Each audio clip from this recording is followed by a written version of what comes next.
Hi everyone, I am Khushi and welcome back to our YouTube channel Yoni classes. कैसे हैं आप सभी? आई थिंक बहुत बेस्ट होंगे, बिल्कुल मेरी तरह। मैं हमेशा हैप्पी रहती हूँ, आप भी हमेशा हैप्पी रहते होंगे। तो चलिए, आज का हमारा जो एक कमाल का टॉपिक है ना, उसके लिए मेरे पास इतनी कमेंट्स आई थी कि मुझे वो बनाना ही पड़ा। मैं वैसे तो डाल चुकी हूँ अपने यूट्यूब चैनल पे, बहुत बार डाल चुकी हूँ most important topics stem domain के लिए। आज भी बता देते हैं कि 2025 के एंट्रेंस एग्जाम के लिए most most most important topics क्या रहने वाले हैं। अब आप सभी फटाफट से अपना एक पेज या कुछ भी निकाल लो, कॉपी निकाल लो, जिसमें भी आप अपने सिलेबस लिखने वाले हो। वैसे तो उसमें सारे चैप्टर्स के नेम लिखो, बट जो मोस्ट इंपॉर्टेंट है उसके सामने एक स्टार मार्क कर लेना। तो आज मैं आपको स्टेम का, जैसे कि आपको पता है कि स्टेम में टोटल आपके 3 सेक्शंस आते हैं। मैथमेटिक्स आता है आपका, और साइंस आता है आपका, और आपका आता है रीजनिंग, राइट।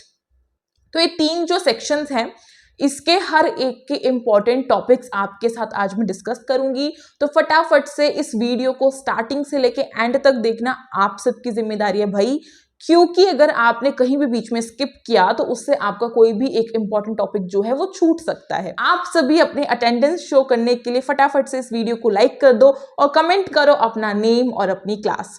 तो चलिए भाई, सबसे पहले शुरुआत करते हैं स्टेम। स्टेम के जो नेम है उसकी शुरुआत किससे होती है? साइंस से। तो सबसे पहले स्टार्ट करते हैं साइंस के मोस्ट इंपोर्टेंट चैप्टर्स, या बोले तो टॉपिक्स क्या क्या रहने वाले हैं जो कि आपको बिल्कुल भी नहीं छोड़ के जाने, या बोले तो जो कि आपको जरूर से करके जाने हैं। तो सबसे पहले अगर मैं आपकी बात करूं ओल्ड एनसीईआरटी की, क्योंकि एसओएससी जो है वो एंट्रेंस एग्जाम अपना बनाता है ओल्ड एनसीईआरटी से, तो न्यू को फॉलो नहीं करेंगे हम भी ओल्ड के साथ ही चलेंगे। ओल्ड इज गोल्ड, तो उसी को अपनाना है हमें। और फटाफट से अपने एनसीईआरटी जो ओल्ड है, यानी कि जो पुरानी वाली है, उसका सारा इंडेक्स अपने एक पेज पर या एक कॉपी पर जो है नोट डाउन कर लो। ठीक है, उसका जो इंडेक्स है उसका नेम भी करना, क्योंकि जैसे कि आपकी जो एनसीईआरटी है ना न्यू वाली, उसमें कुछ चैप्टर्स के नेम भी डिफरेंट है। ठीक है, सो सबसे पहले आपका जो चैप्टर आता है वो है क्रॉप प्रोडक्शन एंड मैनेजमेंट। क्या ये इंपॉर्टेंट है? अब देखो, मैं इंपॉर्टेंट चैप्टर तो बताऊंगी, उसके अंदर से बताऊंगी कि क्या क्या चीजें आ सकती हैं और उन्हें बिल्कुल भी नहीं छोड़ना है। तो देखो, सबसे पहला जो आपका चैप्टर नंबर 1 है ना, क्रॉप प्रोडक्शन एंड मैनेजमेंट, जो कि आपकी न्यू एनसीईआरटी में भी है। ये इंपॉर्टेंट चैप्टर है, क्योंकि इसमें आपका क्या पूछा जाता है, आपकी जो क्रॉप्स होती है ना, 2 टाइप्स की क्रॉप्स होती है, रबी एंड खरीफ, दोनों के बारे में पूछा जा सकता है। उनका मंथ क्या होता है, कोई भी आपको एक एग्जांपल दे देंगे खरीफ क्रॉप का और बोलेंगे कि इसकी हम हार्वेस्टिंग कब करेंगे। ठीक है, इस तरीके से। तो वो चीज आपको अच्छे से कब आएगी? जब आप चैप्टर को अच्छे से पढ़ोगी। तो ये चीज इसमें से काफी ज्यादा इंपॉर्टेंट है, ये चीज आपको करके जानी है। एक इसमें से ये भी पूछा जाता है कि जो स्टेप्स होते हैं ना आपके, कि क्रॉप प्रोडक्शन के क्या क्या स्टेप्स होते हैं, लाइन वाइज, एकदम सीरियल वाइज, वो चीज आपको आनी चाहिए। तो इसमें से यही 2 चीज मेन है। तो ये 2 चीज करने के लिए भी आपको इस चैप्टर को पढ़ना पड़ेगा। ओके, नेक्स्ट आपका चैप्टर आता है मोस्ट इंपॉर्टेंट चैप्टर आपका आता है micro organisms friend and foe. Micro organisms में तो ढेरों सारे क्वेश्चंस आपको देखने को मिलेंगे। माइक्रो ऑर्गेनिजम्स जो है, इसमें से आपको कुछ क्वेश्चंस ऐसे देखने को मिल सकते हैं, लाइक मेडिसिन का नाम दे देंगे, जैसे कि एक मेडिसिन है पेनिसिलिन, तो वो किसने डिस्कवर की, वो किस डिजीज के लिए डिस्कवर की गई है, कौन से डिजीज में यूज होती है। टीबी आपका किससे होता है, कौन से वायरस से होता है, बैक्टीरिया से होता है, फंगी से होता है, किससे होता है। ठीक है, ईस्ट के बारे में काफी पूछा जाता है। तो ये कुछ मेन क्वेश्चंस होते हैं जो आपका एसओएससी जरूर से पूछता ही है। अब ये चीज आपको कब आएगी? जब आप पूरे चैप्टर को कवर करोगे। उसके बाद आपका एक चैप्टर आता है थर्ड वाला, जो कि ओल्ड एनसीईआरटी में है, न्यू में कट हो गया है, एंड चैप्टर का नेम है सिंथेटिक फाइबर्स एंड प्लास्टिक। ये चैप्टर भी बहुत इंपॉर्टेंट है। इसमें से आपसे कुछ ना कुछ छोटी सी चीज जो है पूछी जाती है कि ये फैब्रिक जो है, कोई भी लाइक एक फोटो दे देंगे, इमेज दे देंगे, या फिर इसमें एक बोरी जो होती है उसमें कौन सा फैब्रिक यूज होता है, तो आपको पता होना चाहिए कि उसमें जूट यूज होता है। ठीक है, इस तरीके से। या फिर समर में हम कौन से कपड़े, कौन सा फैब्रिक ज्यादा पहनना पसंद करते हैं। तो इस टाइप के जो आपका माइंड होगा ना, वैल्यू बेस्ड क्वेश्चंस आएंगे, रटे रटाई क्वेश्चंस नहीं आते हैं। उसके बाद आपका आता है मेटल्स एंड नॉन मेटल्स, ये भी काफी इंपॉर्टेंट चैप्टर है, आपको करके जाना है। अब ये नहीं सोचने का है कि दीदी जो है सारे इंपॉर्टेंट बता रही है, भाई कुछ तो छोड़ दो, तो ऐसा नहीं होने वाला। वैसे तो सारे इंपॉर्टेंट है, बट हाँ बीच में से कुछ कट भी होंगे। तो मेटल्स एंड नॉन मेटल्स में से भी पूछा जाता है, इसीलिए याद करके जाओ जो मेटल्स और नॉन मेटल्स की प्रॉपर्टीज होती है उनको। उसके बाद कोल एंड पेट्रोलियम, ये भी अगेन इंपॉर्टेंट चैप्टर है। इसमें से नॉर्मली जो फ्यूल्स वगैरह होते हैं उसके बारे में पूछा जाता है। तो मैं बोल सकती हूँ कि हाँ इंपॉर्टेंट है, बट ये है कि आपको इतना गहराई से पढ़ने की जरूरत नहीं है। और बाय द वे देखा जाए तो चैप्टर भी काफी छोटा सा ही है, ज्यादा बड़ा नहीं है, ठीक है। उसके बाद है combustion and flame. Combustion and flame में से एक जो आपका क्वेश्चन निकल के आता है वो आता है आपका डायग्राम का, कैंडल का। तो डायग्राम आपको बनाना नहीं देंगे, लेकिन एक लेबल करके दे सकते हैं कि इसमें से कौन सी आउटर मोस्ट जोन है, ठीक है, इस तरीके से। तो वो चीज आपको पता होनी चाहिए और उसके लिए कंबस्शन आपको पढ़ना पड़ेगा। उसके बाद है आपका most most most important chapter 7। इस पर तो 2-3 स्टार्स लगा ही लो। ये जो आपका चैप्टर है conservation of plants and animals की, प्लांट्स और एनिमल्स को किस तरीके से बचाया जा सकता है, तो ये भी काफी ज्यादा इंपॉर्टेंट है, क्योंकि ये आपके बहुत सारी इसमें वाइल्ड लाइफ सेंचुरीज की बात की जाएगी, जो जहाँ पे हमारे इंडिया में जो एनिमल्स और प्लांट्स के लिए कुछ ऐसी नेशनल चीजें बिल्ड की गई हैं उसकी बात की जाएगी। तो वो चीज आपको आनी चाहिए। कुछ नेशनल पार्क्स होते हैं हमारे इंडिया में, टोटल आई गेस आपको नंबरिंग दी होती है, एक तो उत्तराखंड में भी है, ठीक है। तो इस तरीके से होते हैं, वो चीज आपको याद करनी है। फिर अगेन 8 जो आपका चैप्टर आता है, 8 वो है सेल वाला चैप्टर, जो कि बहुत इंपॉर्टेंट है, उसमें से क्वेश्चन जरूर बनता है। सेल तो आपको पूरा अच्छे से पढ़ के जाना पड़ेगा। सेल में से कुछ भी पूछ सकते हैं, वो सेल का स्ट्रक्चर दे देंगे, वो पूछ लेंगे, या फिर कोई भी ऐसी इंपॉर्टेंट चीज वो आपसे पूछ सकती है। अनियन का एक एक्सपेरिमेंट किया, तो देखो एक्सपेरिमेंट भी जो बुक में किए ना उन्हें भी नहीं छोड़ना है। उसके बाद चैप्टर नंबर 9, ये भी मोस्ट इंपॉर्टेंट चैप्टर है, रिप्रोडक्शन इन एनिमल्स, ये करके जाना है, पूरा ही इंपॉर्टेंट है, ये तो मोस्ट इंपॉर्टेंट बोल सकती हूँ मैं इसको, ठीक है। उसके बाद आपका चैप्टर नंबर है 10, reaching the age of adolescence. It's very important chapter, इसमें से आपसे क्वेश्चंस किए जा सकते हैं। आपसे एज ग्रुप पूछा जा सकता है अडोलसेंस का, कि अडोलसेंस पीरियड जो है कब से कब तक का होता है, उसमें क्या क्या चेंजेस होते हैं, मेल एंड फीमेल में क्या क्या चेंजेस होते हैं, ठीक है। XY का क्वेश्चन दिया जा सकता है। तो ये जो चीजें मैं बता रही हूँ ना, इन्हें फटाफट से नोट डाउन करो, और मैं जल्दी जल्दी इसलिए बोल रही हूँ क्योंकि फिर हमें मैथ्स और रीजनिंग का भी देखना है। उसके बाद फोर्स एंड प्रेशर, ये भी काफी इंपॉर्टेंट है, इसको भी करना है। फ्रिक्शन भी अगेन बहुत इंपॉर्टेंट है। उसके बाद है 13 चैप्टर साउंड। साउंड बहुत इंपॉर्टेंट चैप्टर है भाई, साउंड में से तो क्वेश्चन आपका जरूर, मैं कहती हूँ लिख लो, साउंड में से तो आएगा ही आएगा। उसके बाद आपका एक चैप्टर आता है 14 chapter, chemical effects of electric current. It's very important chapter, इसमें से भी आता है, तो ये भी मोस्ट इंपॉर्टेंट है। इसमें आपका एक वो एक्सपेरिमेंट्स होते हैं ना, वो ज्यादा आते हैं इसमें से। उसके बाद सम नेचुरल फिनोमिना, ये तो मैं कह सकती हूँ ओकेज है, इतना नहीं आता इसमें से। लाइट चैप्टर जो है अगेन काफी इंपॉर्टेंट चैप्टर है, तो ये भी करना है। उसके बाद है आपका pollution of air and water, यानी कि हमारे इन्वायरमेंट के बारे में बताया जाएगा कि किस तरीके से आपका कुछ एसिडिक रेन बताई जाती है, ठीक है। और आपका इसमें वाटर के लिए पढ़ाया जा रहा है, आपका इसमें जो आपके आसपास का इन्वायरमेंट है उससे रिलेटेड क्वेश्चंस किया जा सकता है, तो इसीलिए इसको भी पढ़ना है। अब मैंने ये सारे चैप्टर तो बता दें कि इसमें से क्या क्या नहीं आएगा और क्या चीजें आएंगी। अब मेन चीज जो है, जल्दी से अपने स्टार्स लगाने शुरू करो। सेकेंड चैप्टर माइक्रो ऑर्गेनिज्म लगा लो भाई, बहुत इंपॉर्टेंट है। थर्ड लगा लो, बहुत इंपॉर्टेंट है। फोर्थ अगेन इंपॉर्टेंट है आपका। सिक्स्थ इंपॉर्टेंट है, फिफ्थ इंपॉर्टेंट है, 7, 8, 9, 10 इंपॉर्टेंट है। 11 पे एक लगा सकते हो स्टार की, हाँ थोड़ा बहुत आ सकता है। और 12 पे भी अगेन थोड़ा बहुत ही आएगा। 13 मोस्ट इंपॉर्टेंट, लगाओ भाई स्टार्स। 14 पे आएगा, ठीक है, उस पर भी लगा दो स्टार्स। उसके बाद आपका 15 जो है वो तो मैंने बता दिया कि उसमें से नहीं आता है। 16 लाइट आता है उसमें से, तो इस पे तो 2-3 स्टार लगा दो। और फिर आपका 18 है, ये भी आता ही है। तो मैंने आपको मोस्ट इंपॉर्टेंट भी बता दी, ये भी बता दिया कि इसमें से क्या क्या चीजें आने वाली हैं, ठीक है।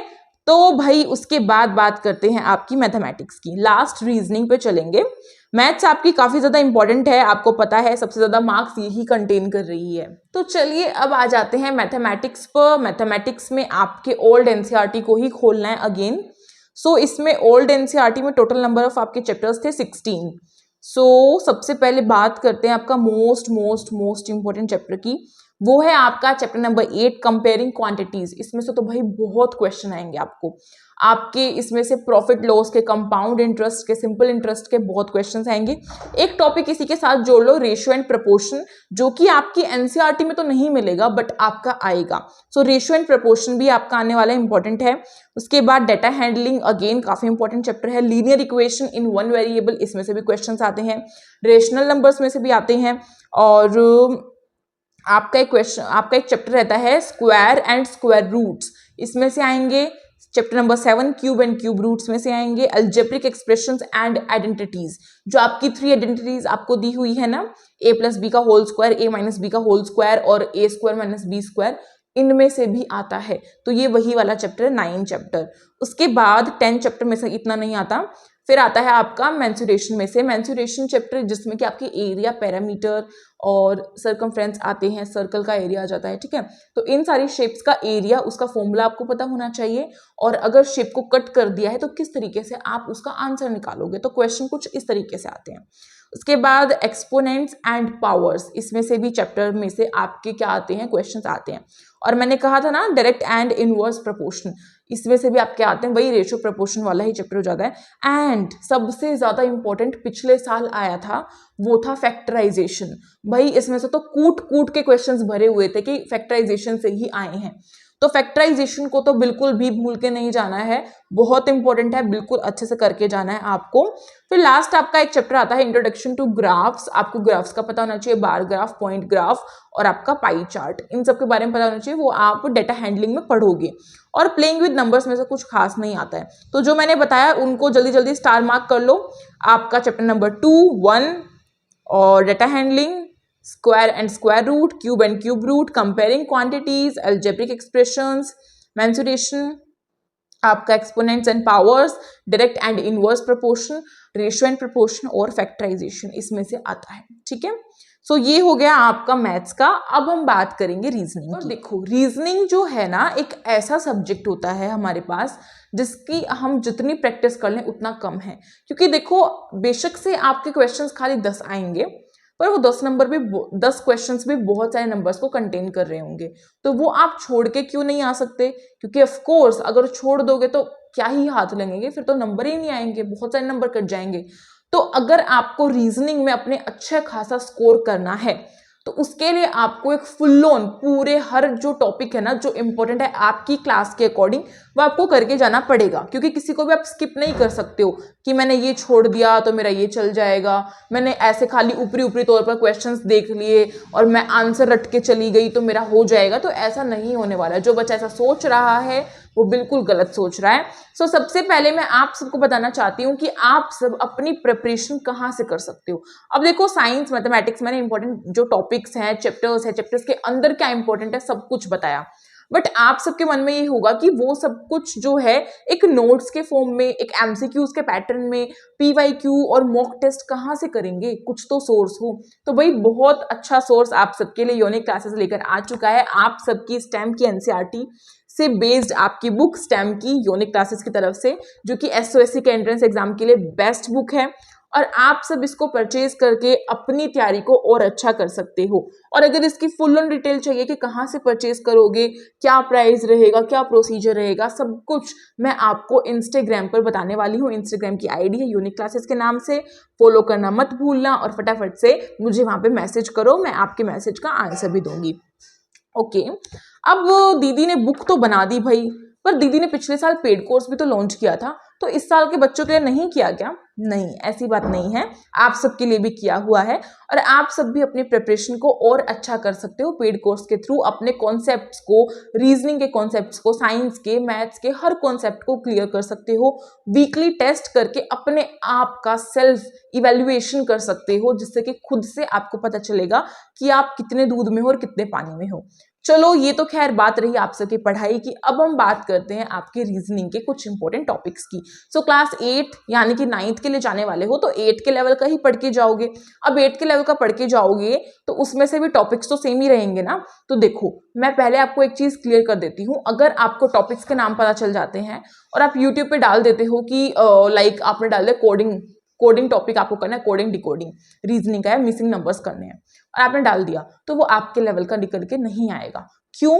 ऐसा क्यों बोल रही हूँ मैं, क्योंकि रीजनिंग खाली आपके एंट्रेंस एग्जाम में नहीं आ रही है, बाकी बहुत सारे कॉम्पिटिटिव एग्जाम्स में आती है, जैसे कि टीचिंग का एग्जाम हो गया, एसएससी सीजीएल, इन सब की। अब इन सब के लेवल की करके जाओगे क्या? अगर ऐसा करके जाओगे तो फिर तो हो गया आपका काम, आपका दिमाग जो है ना घूम जाएगा बड़ा करोगे तो इसीलिए टॉपिक को अपने लेवल के अनुसार आपको करना होगा। और वो कौन कराने वाला है? वो कराने वाली है आप सबकी योजना दीदी। आप सबको हमारे इस यूट्यूब चैनल योनिक क्लासेस पर पेड क्लासेस में कराया जा रहा है। पेड क्लासेस में तो इनफैक्ट हो चुके हैं काफी रीजनिंग के टॉपिक्स जो हैं हो चुके हैं कवर, और उन बच्चों का टेस्ट भी हो चुका है, बच्चों का रिस्पॉन्स काफी अच्छा आ रहा है। तो भाई अब बात करते हैं मोस्ट इंपॉर्टेंट टॉपिक्स रीजनिंग के। नंबर 1 डाइस रख लीजिए, डाइस आपका बहुत इंपॉर्टेंट है। नंबर 2 आपका मिसिंग नंबर्स बहुत इंपॉर्टेंट है। सीरीज अल्फाबेटिक और आपका न्यूमेरिकल सीरीज, दोनों ही नंबर सीरीज बोल दो, दोनों ही इंपॉर्टेंट है। उसके बाद आपका आता है coding. Coding is very important, coding decoding जो होता है वो भी काफी इंपॉर्टेंट है। और मोस्ट इंपॉर्टेंट आपका आता है एनालॉजी। एनालॉजी जो है वो फिगर में कर लो चाहे तो, यानी कि आपकी नॉन वर्बल रीजनिंग हो गई या वर्बल रीजनिंग होगी, दोनों की ही एनालॉजी आती है। अब एनालॉजी जो है उसको नहीं छोड़ सकते हो, बहुत इंपॉर्टेंट है, मोस्ट इंपॉर्टेंट। 2 या 3 स्टार्स लगा लो। बच्चों का पिछले साल का पूरा पेपर एनालॉजी से भरा हुआ था, ठीक है। डाइस काफी इंपॉर्टेंट, मैंने आपको पहले बता दिया। उसके बाद आपका रैंकिंग टॉपिक हो गया, ब्लड रिलेशन हो गया आपका टॉपिक हो गया, काउंटिंग फिगर हो गया, और प्रॉब्लम सॉल्विंग हो गया, प्रॉब्लम फिगर हो गया। तो ये जितने भी फिगर्स के हो गए, वॉटर इमेज हो गया, मिरर इमेज हो गया, ये सारे काफी इंपॉर्टेंट है। तो ये तो मैंने आपको गिने चुने बता दिए, पर बहुत सारे टॉपिक्स होते हैं। रीजनिंग जो है बहुत बड़ी है, छोटी नहीं है। और रीजनिंग के किसी भी टॉपिक को जब तक नहीं करोगे तो क्वेश्चन तो नहीं सोल्व कर पाओगे। तो इतने टॉपिक्स मैंने आप सबको बता दिए हैं। अब फटाफट से आप सभी इस वीडियो को लाइक करो जल्दी से, जिसने नहीं किया है, वैसे तो मैंने बोला था कर दिया होगा। कमेंट करके बताओ कि आपको ये वीडियो कैसी लगी और क्या आप सब स्टैम्प की प्रिपरेशन करना चाहते हैं मेरे साथ, तो फटाफट से मुझे कमेंट बॉक्स में बता दो। और आप सभी को अगर पेड कोर्स ज्वाइन करना है या फिर हमारी बुक परचेज करनी है तो फटाफट से मुझे इंस्टाग्राम पर फॉलो करो और मैसेज करके मुझसे सारी डिटेल्स ले लो, और जल्दी से बुक्स ले लो। अगर स्टॉक खत्म हो गया ना तो फिर रह जाएगी। टेलीग्राम ग्रुप की लिंक डिस्क्रिप्शन बॉक्स में है, जल्दी से उसे फॉलो कर लो। इंस्टाग्राम आईडी योनिक क्लासेस है, जल्दी से उसे फॉलो करो। और आप सबके लिए हमारे योनिक क्लासेस ने अपने योनिकन्स के लिए अपना एक चैनल भी बनाया है, SOS योनिकन्स, और आप सबने उसे फॉलो भी कर लिया होगा। जिसने नहीं किया है, कोई न्यू बच्चा है, न्यू सब्सक्राइबर है, तो प्लीज उसे भी जाके फॉलो करो, और वहां पे जितने भी इंपॉर्टेंट वीडियोस आपको लग रही हैं वो सारी देख डालो, बहुत इंपॉर्टेंट है। और एक वीडियो अभी SOS योनिकन्स पर आने भी वाली है मेरी, डॉक्यूमेंट्स कौन कौन से इंपॉर्टेंट हैं आप सबके लिए, एग्जामिनेशन फॉर्म के लिए और एडमिशन के लिए, तो उसको देखना मत भूलना। तो मैंने आप सभी के लिए टेलीग्राम ग्रुप की लिंक डिस्क्रिप्शन बॉक्स में डाली, और इंस्टाग्राम की आईडी हमारी योनिक क्लासेस के नाम से है। अब मैं मिलती हूँ आप सबसे SOS योनिकन्स पर, तब तक के लिए योनिक क्लासेस का नारा है SOS ही हमारा है। Thank you so much for watching this video, stay tuned.